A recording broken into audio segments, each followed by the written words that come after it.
Seconde partie de notre débat consacrée ce soir à l'Iran. L'Iran qui, avec Hassan Rouhani, semble jouer aujourd'hui l'ouverture avec les Américains, mais également avec les Turcs ou encore les Saoudiens. Je vous propose d'écouter le président iranien qui était hier en visite à Ankara aux côtés du Premier ministre turc Recep Tayyip Erdogan. Lutter contre le terrorisme est un but commun. Ce n'est pas seulement un devoir, mais une nécessité pour la Turquie comme pour l'Iran, afin de maintenir la sécurité et la stabilité dans la région.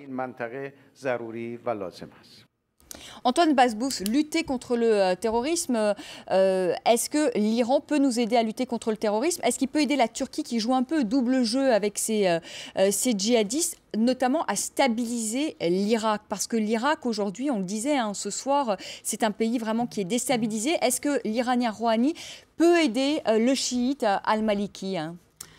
C'est justement par l'excès d'ingérence iranienne en Irak qu'il y a eu cette réaction. Rappelons-nous les choses suivantes.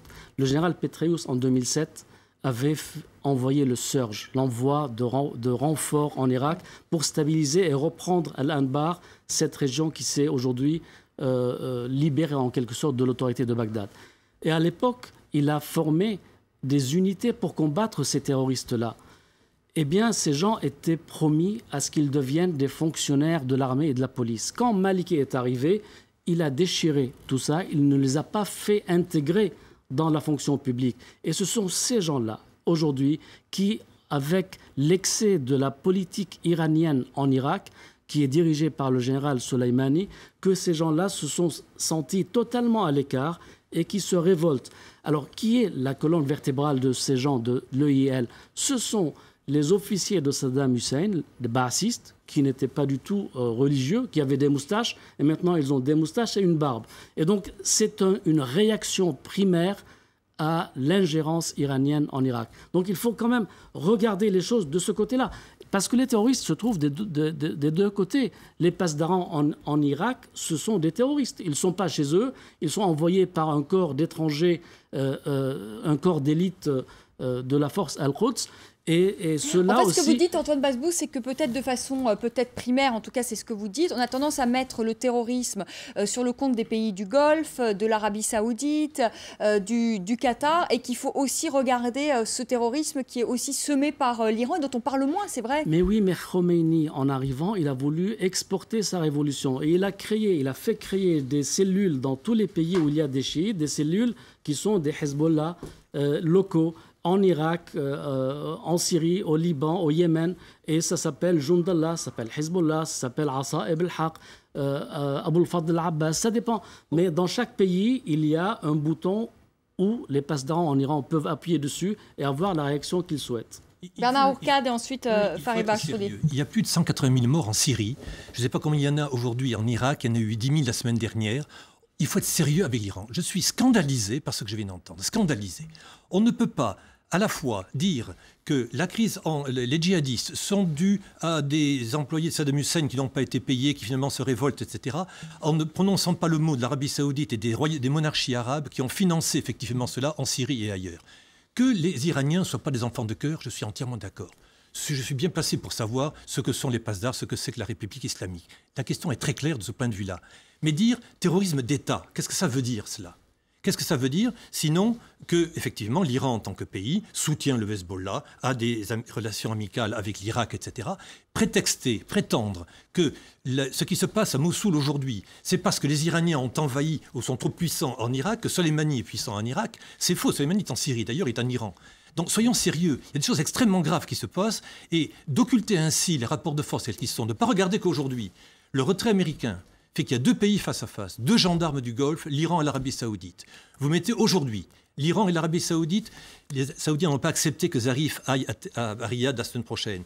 Si l'Iran et l'Arabie Saoudite se mettent autour d'une table comme on l'est aujourd'hui, dans les 15 jours, la guerre de Syrie est terminée. Parce qu'en Syrie, ce qu'il y a, c'est une guerre Iran-Arabie Saoudite, très directement entre deux États. Et ce n'est pas des chiites contre des sunnites, ce sont deux régimes très opposés. Donc, soyons sérieux, s'il vous plaît, et voyons les rapports de force tels qu'ils sont aujourd'hui. J'ai dit tout à l'heure qu'il y a deux terrorismes sunnites et chiites, l'un il est absous, l'autre il est accablé. Les deux doivent être accablés, on doit avoir le même regard sur les uns et les autres. Évidemment. Parce que vous dites que le terrorisme iranien est absous, lui?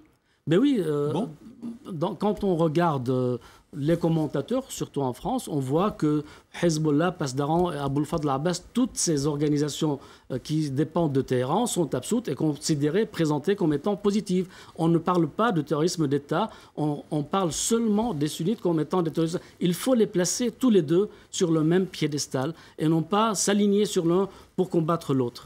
Donc voilà, les deux sont pour moi des idéologies radicales à combattre l'une et l'autre. Fariba Chtoudi et Pierre Connaissance. Oui, je pense que c'est un peu plus complexe que ça.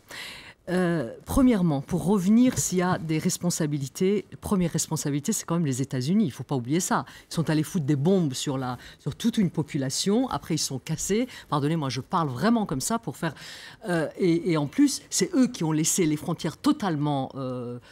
ouverte pour que les Iraniens, là je vais jouer l'avocat du diable, les Iraniens voyaient leur intérêt effectivement à faire ce qu'ils ont fait comme tout État qui veut effectivement grignoter l'État d'à côté. Et en plus, c'est les États-Unis qui ont décapité toute l'armée de Saddam Hussein. Ça, il ne faut pas oublier. C'est pas bon. Ça, c'est déjà une chose. La première responsabilité revient à M. Bush. Ça, il ne faut pas l'oublier. C'est un des grands criminels du XXe siècle. Et si on veut parler de terrorisme d'État, je ne sais pas. Moi, je mettrais Bush également dans la liste de ceux qui ont... pardon ? En tête de liste. En tête de liste, voilà. Une chose. Deuxièmement, effectivement, on le sait, je suis bien placé pour le savoir, comme je l'ai dit, j'en ai souffert dans ma chair, ce que les Qassem Soleimani sont capables de faire. Mais d'abord, de faire de l'État iranien, vous le savez, vous devez le savoir, parce que vous êtes spécialiste de la région, il n'y a pas l'armée iranienne, aussi bien au sein des gardiens de la Révolution qu'au sein de l'armée régulière, n'est pas une armée monolithique et il y a plusieurs tendances. Et là, c'est un des problèmes de l'Iran en ce moment, c'est un des problèmes d'ailleurs de Rouhani, c'est que l'Iran est un pouvoir atomisé, chacun a ses petits réseaux, sa petite armée, c'est un pouvoir féodalisé. Pour redevenir un État, c'est ce qu'il essaye de faire, je ne sais pas s'il y arrivera ou pas, et je n'en fais pas un saint, loin de là, mais c'est ce qu'il a compris, en tout cas. Et là, aujourd'hui, on voit qu'il y a des gardiens, des hauts gradés de l'armée, comme Firoz Abadi, qui sont en train de basculer, qui sont justement en train de dire le temps de terrorisme, ça suffit. On ne peut pas négocier, comme vous le dites effectivement, à une table de négociation et continuer à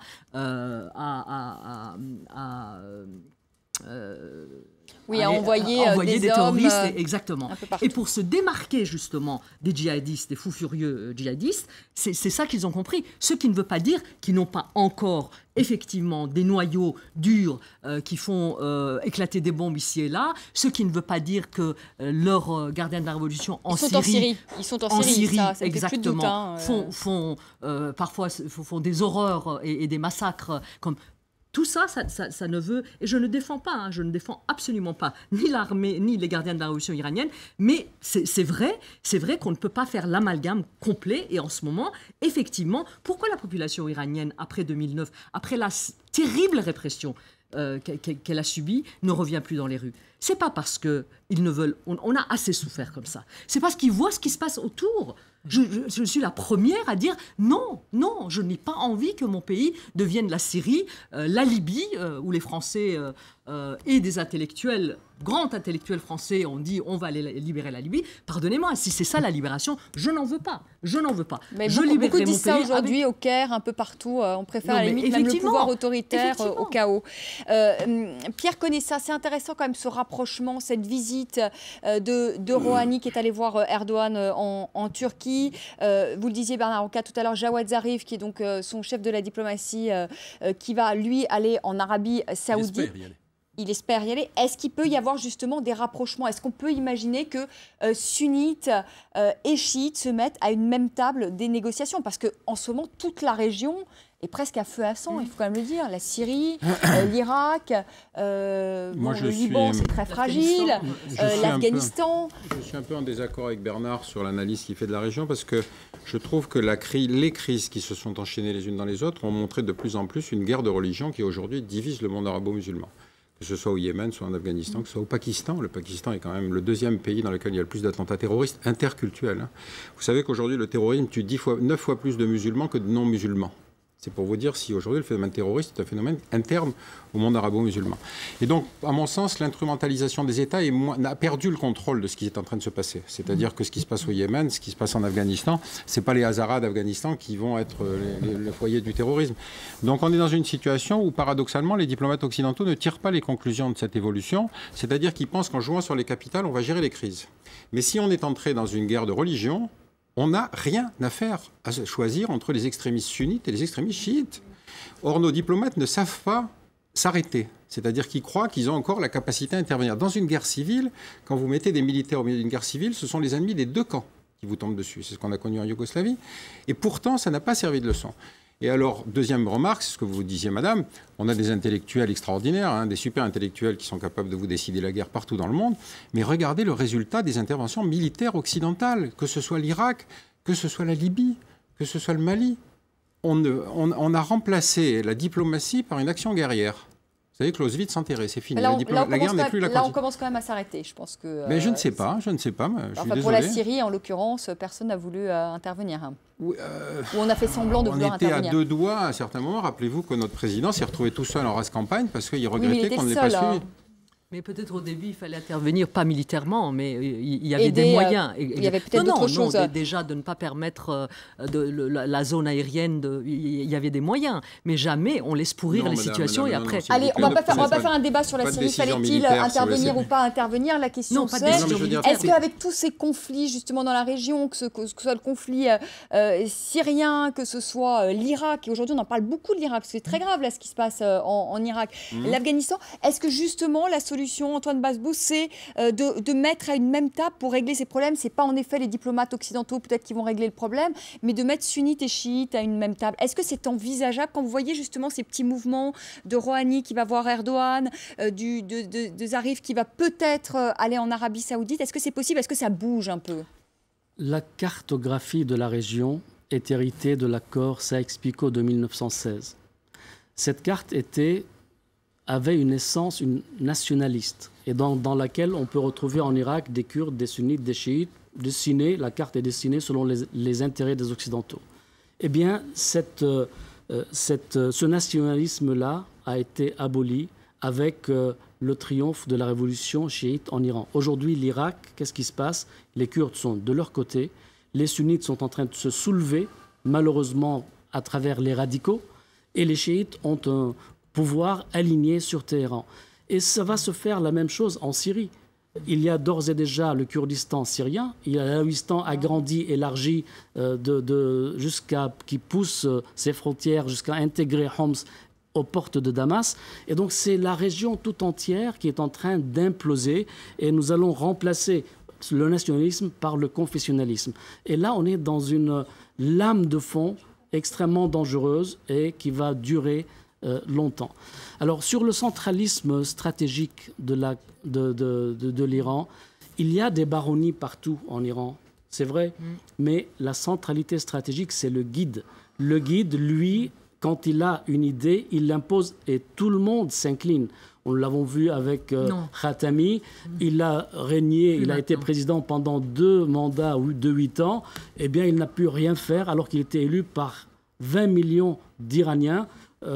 Khamenei, lui, était élu par quelques dizaines de mollahs. C'est lui qui lui a imposé la ligne. Idem pour Ahmadinejad. Bref, il y a une centralité stratégique. Le wali al-faqih chez les Iraniens, chez les chiites, wali al-faqih, c'est le représentant, le vicaire de Dieu, du prophète sur terre. Donc, il a tous les pouvoirs et il les exerce. Il est très contesté. Mais quand il décide quelque chose, Non, mais les autorités suivent. Oui, mais alors justement, Fariba Achoudi, je voudrais que vous réagissiez à ce que vient de dire Antoine Bazbouz. C'est vrai que Khatami, c'était un réformateur, il avait plein d'idées, il voulait faire plein de choses, mais il a été complètement, bridé par le guide. C'est le guide qui contrôlait tout au final. Est-ce que Rouhani ne risque pas de connaître le même sort? Ils essayent. D'abord, entre Khatami et Rouhani, il s'est passé quand même du temps. La société civile a fait son chemin. Il y a des gens au sein de ce régime qui ont fait leur chemin. Les enfants, les petits-enfants de certains ayatollahs sont devenus les pires ennemis de leurs aînés. Tout ça, ce sont des évolutions positives pour moi. Mais effectivement, le beit, si on parle de la demeure du guide, c'est un nid de serpent. Le guide, quelque part, moi, vous le savez, j'ai écrit un livre sur lui. Je me demande s'il n'est pas lui-même otage de son entourage. Ça ne veut pas dire qu'il n'y a pas ils n'ont pas une capacité de nuisance énorme. On le voit tous les jours. Mais d'abord, il y a un rejet, pour revenir sur le confessionnalisme, et ça c'est très important à mon avis, il y a un rejet total du cléricalisme et de la religion de l'État en Iran. Je ne dis pas que demain, la veille, l'Iran va être un État laïque, mais en ce moment, on bascule de plus en plus vers ça, c'est-à-dire la séparation du religieux et du... Ça va être long, hein, ça ne va pas être tout de suite, mais effectivement... Ça, et ça, Rouhani l'a compris. Il est en train, quand il a fait un discours assez remarquable, à mon avis, qui n'a rien donné pour l'instant, parce que les lois sont là. Mais quand il parle des droits de la femme pendant la journée de la femme, d'ailleurs la journée de Sainte Fatima, déjà ça, je le conteste, parce que pourquoi elle serait symbole de tous les Iraniennes, mais peu importe. Mais néanmoins, il a osé en disant que les choses allaient très mal sur le statut de la femme en Iran. Mais tout ça, ça veut dire quoi ? Mais Khatami disait aussi la même chose. Il dénonçait aussi beaucoup de choses. Mais bon, qu'a-t-il fait au final ? Mais bien sûr, mais c'est pour l'instant qu'on l'attaque. Pour l'instant, mais tant qu'il y a la charia, de toute façon, il peut faire beaucoup de discours. Ça ne veut rien dire. Mais là, j'arrête là, Monsieur Hourgate. Mais disons ils ont compris. Ce n'est plus l'époque de Khatami. Et Khatami n'avait pas j'allais dire, entre guillemets, il était trop intellectuel, comme disent les Occidentaux, pour ce rôle. Lui, il est beaucoup plus politique. Il est beaucoup plus politique et il avance avec énormément de prudence et il sait quand il faut frapper et quand il faut trancher. Ouais. Ceci dit, Bernard Hourgate, vous êtes aussi optimiste que Fariba Achoudi, qui dit qu'on va peut-être se diriger en Iran, peut-être pas là dans les mois ou dans les années qui viennent, mais une séparation en tout cas entre le spirituel et... Il y a des rapports de force en Iran. Ce n'est pas, le guide ne dit pas je veux ceci et les Iraniens ne suivent pas. C'est pas ça du tout aujourd'hui. C'était ça à l'époque de Khomeini, c'était il y a 35 ans. Aujourd'hui, les rapports de force ont changé. Donc en Iran, ça a changé. Deuxième point important, il y a aujourd'hui la volonté en Iran de bouger. Et ce qui est important, je suis d'accord avec Pierre Conessa sur le fait que les chiites, sunnites, ça existe, c'est là-dessus que ça se passe. Mais en attendant, les États ont aussi un rôle. Et ils ne sont pas un rôle zéro. Actuellement, c'est l'Iran, symbole du chiisme, et l'Arabie saoudite, symbole du sunnisme. Et ces deux pays sont les deux pays clés. La clé aujourd'hui au Moyen-Orient, en Syrie ou en Irak, ou sur le nucléaire, c'est l'accord, non pas Israël et États-Unis, c'est Iran, Arabie Saoudite. C'est là la clé essentielle. Oui, alors justement, la question qu'on peut se poser quand même, Antoine Bazbouz, très rapidement, à ce que je donne la parole, Pierre Conessa, c'est pourquoi les Occidentaux, alors qu'on sait que l'Arabie Saoudite finance aussi le terrorisme, on l'a vu, vous vous moquez de moi, au moment des attentats du 11 septembre. Pourquoi on a le sentiment que les Occidentaux, nous sommes alliés avec l'Arabie Saoudite, pourquoi les Occidentaux ne tapent pas aussi du poing sur la table vis-à-vis de l'Arabie Saoudite notamment ? D'abord, l'Arabie, c'est l'ensemble de baronnies à la tête desquelles il y a un homme vieux, malade, qui n'a que près d'une heure de veille de présence par jour. Donc il ne faut pas imaginer que l'Arabie c'est un État centralisé et fort et puissant. Primo. Secondo, le wahhabisme, ça fait 8 générations qu'il est là et il est enraciné dans les traditions, dans la culture populaire et c'est l'un des piliers du régime. Il va falloir combattre et l'Arabie d'aujourd'hui a nommé le prince Khaled al-Faisal comme ministre de l'éducation et sa première priorité, c'est de combattre le radicalisme à l'école. Donc, il commence enfin par prendre la bonne voie. Ouais. Pierre Conessa, très rapidement, un dernier mot. Écoutez, moi je suis fasciné par la description que vient de nous faire Antoine de l'Arabie Saoudite. Depuis que je m'occupe de ces questions-là, ça doit faire une trentaine d'années, je n'arrête pas d'entendre que l'Arabie Saoudite se réforme. C'est fantastique, c'est comme l'éducation nationale, on ne cesse de se réformer, c'est toujours la même chose. Moi je suis toujours étonné parce que j'ai écrit un bouquin sur la fabrication de l'ennemi, parce que je sais comment fonctionne le choix stratégique.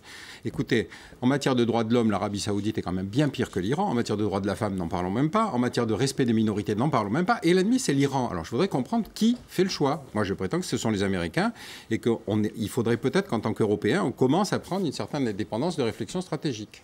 Merci. Et en tout cas, la critique du cléricalisme ira plus vite en Iran qu'en Arabie Saoudite, alors. Merci à tous les quatre d'avoir participé à ce débat. Un mot, Fariba Astrou-Dipan, pendant que je rejoins Karim Yayaoui sur votre livre. Le colonel et l'APA 455, c'est sur le viol comme arme de guerre. Et on en parle en ce moment dans un sommet tout à fait inédit qui se tient à Londres. Un mot sur votre livre. Merci.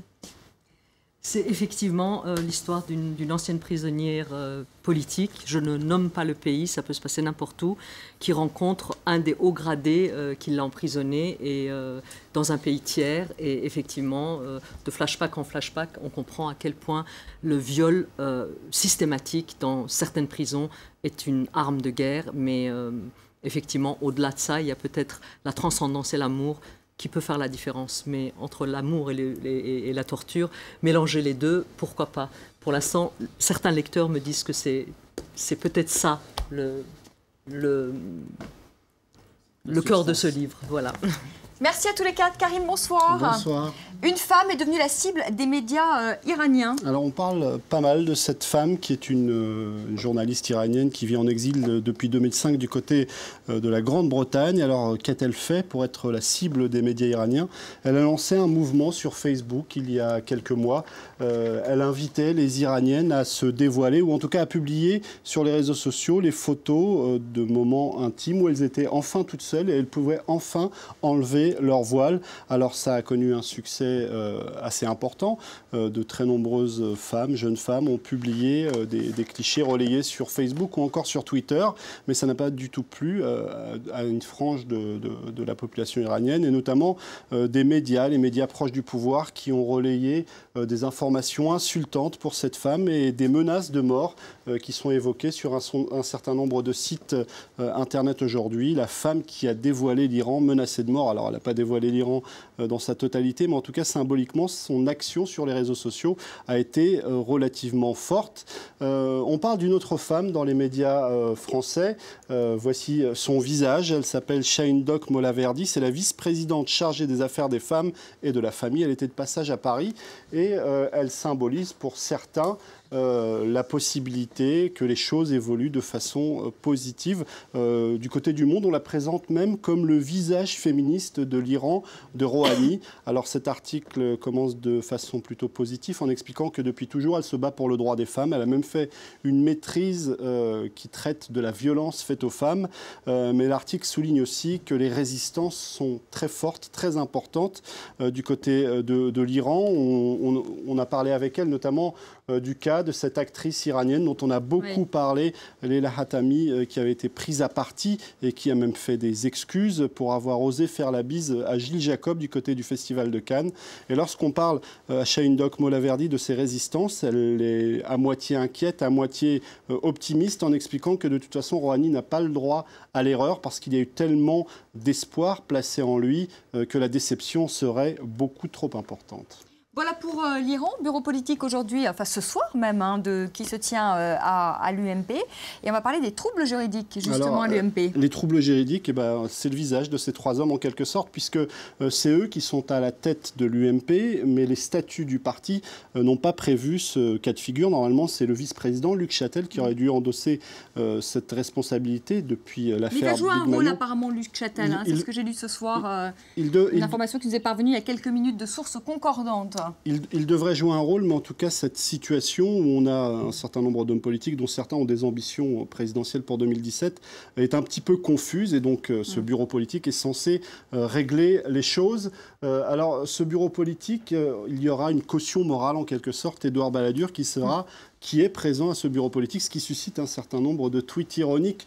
Et en premier lieu, celui d'Edoui Plenel, qui évoque les affaires des années 90, 1995, et la campagne, le financement de la campagne d'Édouard Balladur. Alors on parle aussi beaucoup d'une possibilité, celle de voir l'UMP changer de nom. C'est ce que veut Nathalie Kosciusko-Morizet et un certain nombre d'hommes politiques du côté de l'UMP, mais ça ne fait pas forcément plaisir à tous les militants. On pouvait trouver sur Twitter cette image d'une Nathalie Kosciusko-Morizet en train de se noyer, mais qui explique pourtant que ça baigne. Et puis, ce bureau politique, il y a un homme qui plane au-dessus, en quelque sorte.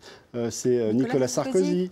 Nicolas Sarkozy qui plane au-dessus de ce bureau politique, comme le Corcovado au-dessus de Rio, avec ces 3 membres de l'UMP. Lui, c'est comme le foot. Pour les 4 semaines qui viennent, il va être incontournable. Voilà, et on se quitte avec cette caricature de Plantu, ce dessin de Plantu. Merci beaucoup, Karim. Merci à tous les 4 encore d'avoir participé à ce débat. Merci à vous de l'avoir suivi. Très belle soirée. Tout de suite, le journal. Et je vous retrouve demain avec Karim à partir de 18h. Merci, Karim. À demain.